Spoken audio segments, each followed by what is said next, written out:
मग अभ्यास कसा काय चाललाय? आता बोर्ड्सची परीक्षा जवळ आल्या, तर आपण ह्यामध्ये इम्पोर्टंट जेवढे असतील तेवढे सगळे डेरिव्हेशन कव्हर करायचे आहेत. आणि आता महत्त्वाचा विषय म्हणजे डिटेलमध्ये जायला आपल्याला वेळ नाही. तर वेळ न वाया घालवता क्विक शॉर्ट ट्रिकमध्ये आपल्याला जेवढे होतील तेवढे इम्पोर्टंट क्वेश्चन सगळे करायचे आहेत. मग आज मी रोटेशनल डायनॅमिक्स 2 टॉपिकमध्ये डिव्हाईड केलाय. एक आहे सर्क्युलर मोशन, एक आहे रोटेशनल मोशन. दोन्ही मोशनमध्ये मी तुम्हाला ते एक्सप्लेन करून दाखवणार आहे. फक्त बघा आणि व्यवस्थित जसं मी सांगतो तसं करा. सुरू करूया. सगळ्यात पहिल्यांदा टॉपिकचं आपल्याला जे नाव आहे ते नाव समजून घेतलं ना टॉपिक अर्धा तिथं समजतो. जसं की रोटेशनल डायनॅमिक्स. मी जस्ट सांगितलं की ह्याचे 2 पार्ट्स पडतात म्हणून. कुठले कुठले? तर एक आहे सर्क्युलर मोशन आणि एक आहे रोटेशनल मोशन. दोन्हीमध्ये फरक आहे. सर्क्युलर मोशन आणि रोटेशनल मोशन ही मोशन आहे, ते ही मोशन आहे. मोशन म्हणजे काय? एखादा ऑब्जेक्ट त्याची पोझिशन जर चेंज करत असेल टाइम सोबत, सराउंडिंग सोबत, तर आपण त्याला मोशन म्हणतो. आणि ती जर पोझिशन चेंज करताना तो जर असा सर्कलमध्ये करत असेल, तर आपण त्याला काय म्हणतो? Circular motion. एखादा ऑब्जेक्ट, सपोज असा काहीतरी ऑब्जेक्ट आहे, तो ह्या त्याच्या सेंटरच्या भोवती त्याच्या आतमध्ये एक पॉइंट असतो. त्यातून आपण जर एखादी लाईन इमेजिन केली त्याला आपण काय म्हणतो? ऍक्सिस. काय बोलतो? Axis of rotation. त्याच्या भोवती फिरतो तो.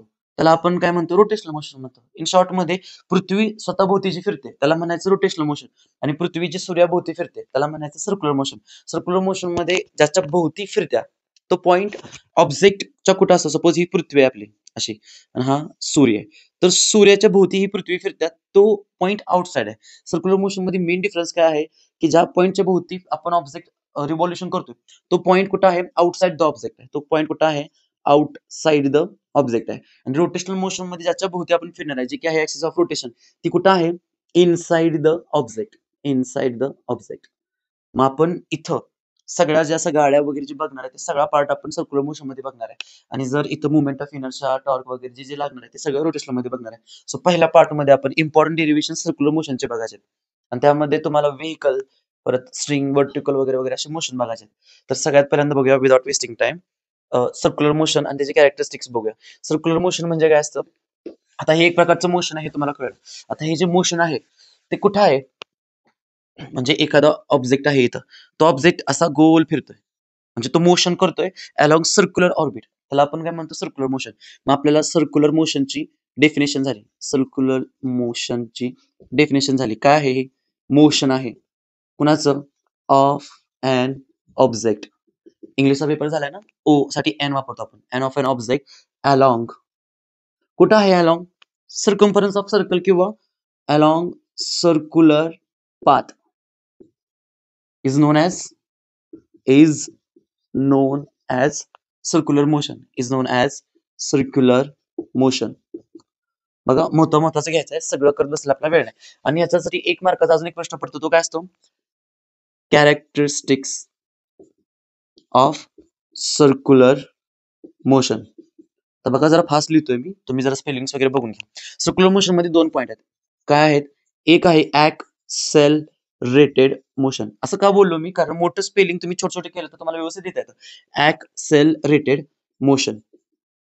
आणि दुसरं आहे पिरियॉडिक मोशन. जर तुम्हाला नोट्स हवे असतील तर खाली मेसेज करा, एखादा चॅनल बनवून त्यावरती नोट्स पाठवेन मी. Periodic motion. आता ऍक्सिलरेटेड मोशन म्हणजे काय? ऍक्सिलरेशन म्हणजे काय? तुमची वेलॉसिटी जर चेंज झाली विथ रिस्पेक्ट टू टाइम तर त्याला आपण काय म्हणतो? ऍक्सिलरेशन. आणि एखादं मोशन जर ऍक्सिलरेशन घेत असेल तर त्याला आपण म्हणतो ऍक्सिलरेटेड मोशन. तर यामध्ये होतं काय? वेलॉसिटी ही वेक्टर क्वांटिटी आहे. त्यामध्ये दिशा आणि मॅग्निट्यूड 2 गोष्टी पडतात. आणि इथं काय होतं आपल्या सर्क्युलर मोशन मध्ये? प्रत्येक इन्स्टंटला दिशा ही चेंज होत्या. म्हणजे एक गुंफण घेतली, तर दगड घेतला, गोल गोल गोल फिरवला, तुम्ही ज्या दिशेने सोडा त्या दिशेने तो निघून जाईल, या टाइप मध्ये. म्हणून याला ऍक्सिलरेटेड मोशन म्हणतात. म्हणजे काय? ऍट एव्हरी इन्स्टंट वेलॉसिटी ची डिरेक्शन चेंज होत्या. सो आपण काय म्हणतो? At every instant direction of velocity changes, hence it is an accelerated motion. Periodic motion का? तुम्ही दगड जे फेकता, दगडाला रस्ता नाही, पण दगडाने काहीतरी ऑब्जेक्ट म्हणजे काहीतरी त्याने ट्रॅव्हल केलं. सो तसा एखादा रस्ता किंवा विमान जे जातात त्याला रस्ता तर दिसत नाही, पण त्याने काहीतरी पाथ फॉलो केला असतो. तो अदृश्य पाथ जो असतो त्याला एक शब्द दिला आपण, त्याला काय म्हणायचं? ट्रॅजेक्टरी. काय म्हणायचं? ट्रॅजेक्टरी. तर पिरियॉडिक मोशन मध्ये काय म्हणायचं की पार्टिकल रिपीट करतोय त्याचा रस्ता पुन्हा पुन्हा पुन्हा अलॉंग तोच रस्ता. या वर्षात जर माझा बर्थडे 7 जूनला आला तर पुढच्या वर्षी पण 7 जूनलाच येतो, 8-10 जूनला जात नाही का? कारण हा लीप वर्षाला एक दिवसाचा प्रॉब्लेम तर होतो, पण बाकी असं होत नाही का? कारण तो सेम पृथ्वी आपली सेम रस्ता ट्रॅव्हल करते पुन्हा पुन्हा तिथंच ट्रॅव्हल करते. म्हणजे इथं काय होतंय, पार्टिकल रिपीट करतोय त्याची पोझिशन, म्हणजे थोडक्यात ते ट्रॅजेक्टरी रिपीट करतोय पुन्हा पुन्हा पुन्हा अलॉंग सेम ट्रॅजेक्टरी. त्याला आपण काय म्हणतोय, पिरियॉडिक मोशन म्हणतोय. म्हणजे इथं काय म्हणायचं, particle repeats its path along same trajectory. Hence, it is an periodic motion. Short and sweet समजून घ्यायचं. सर्क्युलर मोशन म्हणजे काय, कॅरेक्टरिस्टिक्स म्हणजे एक तर ऍक्सिलेटरी मोशन आहे, मग पुढचं, आणि पिरियडिक मोशन आहे, मग पुढचं. ह्याच्यात एमसीक्यूज पण पडल्या, तुम्हाला तर सोडवता आल्या पाहिजेत. आता नेक्स्ट बघूया. कमीत कमी वेळात जेवढ्या फास्ट ट्रिकमध्ये, जेवढ्या फास्ट वेनं तुम्हाला शिकवता येईल तेवढं मी करेन. जास्त डिटेलमध्ये जाणार नाही, पण जे शिकवतो ते व्यवस्थित करा. ते रिपीटेड झालं भरपूर वेळा आणि तेच पडायची शक्यता जास्त, आणि तेच पडेल भरपूर. मग आता मी काय करतोय, रोटेशनलचे 2 पार्ट केलेत मी. एक सर्क्युलर मोशन मध्ये आणि एक मुवमेंट ऑफ इनर्शिया म्हणजे थोडक्यात रोटेशनल मोशन मध्ये. मग मी डेरिव्हेशन्सचे पार्ट मध्ये पाठवते. जसं आज आपण बघणार आहोत व्हेकलचे 4 ते 5 डेरिव्हेशन्स आहेत. तर ते ऍज इट इज करायचं, एकेका टाइप मध्ये ते सगळे आहेत, आणि सोडवायची प्रॅक्टिस करायची. तो विदाउट वेस्टिंग टाइम आपण पटकन डेरिव्हेशन्स बघूया. तर ह्यामध्ये पहिलं डेरिव्हेशन जे आपल्याला बघायचं आहे ते असं ऍक्च्युअली व्हेकलचं बघायचं आहे. आता हे जे व्हेकल आहे ते कुठं कुठं आहे ते बघायचं आहे. एक आहे पहिलं ते हॉरिझॉन्टल रोडला, असं हॉरिझॉन्टल रोडला. सेकंड आहे वॉल ऑफ डेथला, आणि थर्ड आहे बँकिंग रोडला. बँकिंग रोडमध्ये पण 3 आहेत, मोस्ट सेफ्टी, मिनिमम आणि मॅक्सिमम असे. हा ऍक्च्युअली 3 मार्काला विथ डेफिनेशन, 1 मार्काला, असं 4 मार्काला पण पडू शकतो, आणि हे 2 मार्काला किंवा 3 मार्काला पडतात. मार्कचं डिस्ट्रीब्युशन सोबत आपल्याला बघायचे. सगळ्यात पहिल्यांदा आपण बघूया व्हेकल अलॉंग हॉरिझॉन्टल रोड. त्याच्या आधी एक सांगतो, हे सर्क्युलर मोशनचं ऍप्लिकेशन आहे, आणि त्यामध्ये तुम्हाला विचारलं जातात की मिनिमम काढा, मॅक्सिमम काढा. तर आपण शॉर्ट अँड स्वीट मध्ये बघायचं. तर बघूया, vehicle along horizontal circular track. किती मार्कला? 2 किंवा 3 मार्कला पडतं. आता एक ट्रिक सांगतो, जे डेरिव्हेशन शोधायचं आहे ना, तेच लक्षात ठेवायचं की त्यात शोधायचं काय, कन्सेप्ट म्हणून आठवायचं की त्यात शोधायचं काय, आणि मग आपण तो रोड मॅप बनवायचा की कसं करायचं. जसं की जर मी विचार केला की व्हेकल म्हणजे एक गाडी आहे, अलॉंग कुठं आहे, हॉरिझॉन्टल सर्क्युलर ट्रॅक, म्हणजे असा एक काहीतरी असा रस्ता आहे, असं काहीतरी तिरका. ह्यावरून ती गाडी फिरणार आहे अशी गोल गोल. मला एवढं तर अंदाज आला की ही गाडी फिरणार आहे. मग मी सपोज 0 वरती स्पीड करत गेलो, 50 ची स्पीड आहे ती 0-0 करत गेलो, तर लईत लय काय होईल, वेलोसिटी 0 झाल्यावरती लईत लय काय होईल, गाडी थांबल, पण त्याला काही नुकसान नाही, डॅमेज नाहीये. पण हेच जर मी वाढवत गेलो, सपोज 100 केलं, परत 120 केलं, एवढं जातच नाही. पण जर वाढवलं मी, तर काय होईल, गाडी सर्कल घेताना कोलाइड होईल, डॅमेज होईल. म्हणजे तुम्हाला इथं मी मॅक्सिमम, हे म्हणजे वेलोसिटी मॅक्सिमम शोधायचे की ह्याच्यावरती जर गेलं तर काय होणार आहे, गाडी डॅमेज होणार आहे. मग तुम्हाला यात शोधायचं काय आहे, व्ही मॅक्सिमम शोधायचं आहे. काय शोधायचं आहे, व्ही मॅक्सिमम. आता कसं शोधायचं आहे, हे जे तुम्ही बघितलं हात रस्ता, जर तुम्हाला त्या तिरका दिसतोय, तर आता तुम्ही व्हर्टिकल व्ह्यू इमेजिन करताय. दुसरा पार्ट आहे, तुम्हाला काय शोधायचं हे कळलं की लगेच यायचं डायग्राम कडे. तर बघा, हा सपोज सर्कलचा सेंटर आहे, तर मी सर्कल सेंटर असं काढला. ही अशी जी रस्ता आहे, असा जो रस्ता आहे तुम्ही असा उभा काढला. आता ही गाडी अशी समोरून येणार आहे, मग समोरून येताना आपल्या गाडी कशी दिसेल, अशी. आता ही जी आहे याची ही चाकं काढणं महत्वाचं आहे. चाकं जमिनीवर टेकली तरच फ्रिक्शन होणार आहे, तरच गाडी पळणार आहे, महत्वाचं आहे. आता ह्याच्यामध्ये मी सेंटर मध्ये एक पॉईंट दिला, आणि मी इथं सगळे फोर्सेस घेणार आहे. का बरं? कारण सेंटर ऑफ मास. सगळ्या बॉडीज ज्या मोशन करतात ना, त्या बॅलन्स्ड असतात, त्याशिवाय त्या स्टेडी राहू शकत नाही, because of the centre of mass. तर आपण सगळे फोर्सेस हे केले. त्याच्या आधी बघा, ही सर्कलचा काय झाला, सेंटर. हा सर्कलचा सेंटर. इथं सपोज गाडी आहे, इथं या पॉईंट पर्यंत, तर ती अशी फिरणार आहे, म्हणजे ही काय झाली, त्याची रेडियस. मग ह्या पॉईंट पासून आतपर्यंत ही काय झाली, रेडियस. फिगरला हाफ मार्क असतो, व्यवस्थित डायग्राम कम्प्लीट करायची. आता पृथ्वीचे ग्रॅव्हिटेशनल फोर्स म्हणजे वेट फोर्स एक्झर्टेड कुठं असतो, खाली. ह्या टॉपिक मध्ये किंवा कुठेही जावा, आपण डाऊनवर्डच दाखवतो. सो mg जो आहे तो कुठं असणार, डाऊनवर्ड, खाली. mg डाऊनवर्ड, खाली. आता वरती जो असणार तो कसं असणार आहे, नॉर्मल रिएक्शन एन. आता हा नॉर्मल रिएक्शन एन काय असतो, नॉर्मल रिएक्शन एन एक फोर्स आहे जो काय सांगतो, तुम्ही कसं स्टेडी राहिला. सपोज मी आता उभा राहिलो, तर मी परपेंडिक्युलर उभा राहिलो, ह्या जमिनीशी 90 डिग्री आहे. सपोज असं कोणतरी आहे, असं एखादं असं काहीतरी ऑब्जेक्ट उभा राहिलाय. सपोज हा असं काहीतरी एक बॅलर आहे, तो तिरका राहू शकत नाही.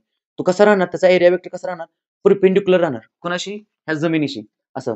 मग हा नॉर्मल फोर्स झाला, नॉर्मल रिएक्शन फोर्स झाला, आपण ह्याला नॉर्मल रिएक्शन एन म्हणतो. आता गाडी अशी फिरणार आहे, सर्कल. मग गाडी इकडे लांब लांब अशी अशी घेत्या, सो इकडं याला बॅलन्स कोण करते? जिथं कोण नसतं तिथं कोण असतो? सेंट्रिपिटल वर सेंट्रिफ्युगल फोर्स असतो. जर सर्क्युलर मोशन असेल तर दोन लाईक असतोच. आता हा आउटवर्ड जातोय म्हणजे सेंट्रिफ्युगल फोर्स आहे इथं. मग M V square upon R. आणि इनवर्ड्सला कोण आहे? चाकांचं काय होतं इथं? Friction FS. तर आपल्याला ते याच्यावर करायचं आहे. आता ही कन्सेप्ट कळली तुम्हाला, कन्सेप्ट वरून डायग्राम पण कळली असेल. आता हे पहिलेच व्यवस्थित एक्सप्लेन करतोय, दुसरं तुम्हाला ह्याच फॉर्मॅटमध्ये सोडवायचं आहे कमी वेळामध्ये. आता डायग्राम झाली, हाफ मार्क. आता कन्सिडर लिहायचं. कन्सिडर लिहायला काही मेहनत नाही करायची, फक्त एक्सप्लेनेशन लिहायचं डायग्रामचं. तर मला काही नाही आठवलं तर मी काय लिहू शकतो? कन्सिडर. काय कन्सिडर करायचंय? एक व्हेकल. कन्सिडर एक व्हेकल. वरच खाली बघून लिहायचंय. कुठं आहे ते? अलॉंग. पुढं हॉरिझॉन्टल. मी फक्त एकच कन्सिडर लिहून देतोय, परत लिहून देणार नाही. Along horizontal circular track. Circular track. तुम्हाला दिसतंय की हा सर्क्युलर ट्रॅकची रेडियस काय आहे? R. Circular track with radius R and having mass m of vehicle and अजून एकदा and forces acting on vehicle is given by. मुद्दा यायचं लगेच झालं, हाफ मार्क. आता आपल्याला इक्वेशन बनवायचे सिंपल मध्ये. n ला कोण बॅलन्स करते हे तुम्ही लिहा पॉइंट मध्ये. असं जर तुम्हाला येत असेल तर की n ला काय लिहिणार? नॉर्मल रिएक्शन इज कुठं आहे? Vertically upward. Vertically upward. दुसरा mg कसा आहे? Vertically downward. डाऊनवर्ड.